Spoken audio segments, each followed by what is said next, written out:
নমস্কার, আমি জয়দেব শাস্ত্রী। মহালয়াতে এমন এক টোটকা করবে যে টোটকা পিতৃশান্তির টোটকা।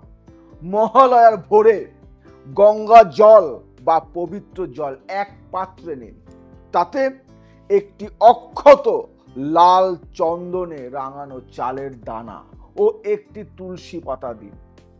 পূর্ব দিকে মুখ করবেন এবং মুখ করে বলবেন ওং পিতৃভ্যো নমঃ। তারপর সেই জল একটি বেল গাছ বা তুলসী গাছে দিন।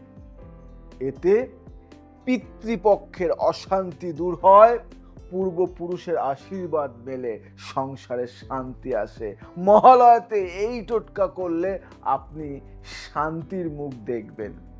আর মহালয়াতে আপনাদের সবাইকে সাদর আমন্ত্রণ মধ্যমগ্রাম সারদাপল্লী 51 কালীবাড়িতে এক বিশেষ তিথিতে হোম যজ্ঞ আপনাদের সবার জন্য সম্পূর্ণ ফ্রিতে বিনামূল্যে করা হবে।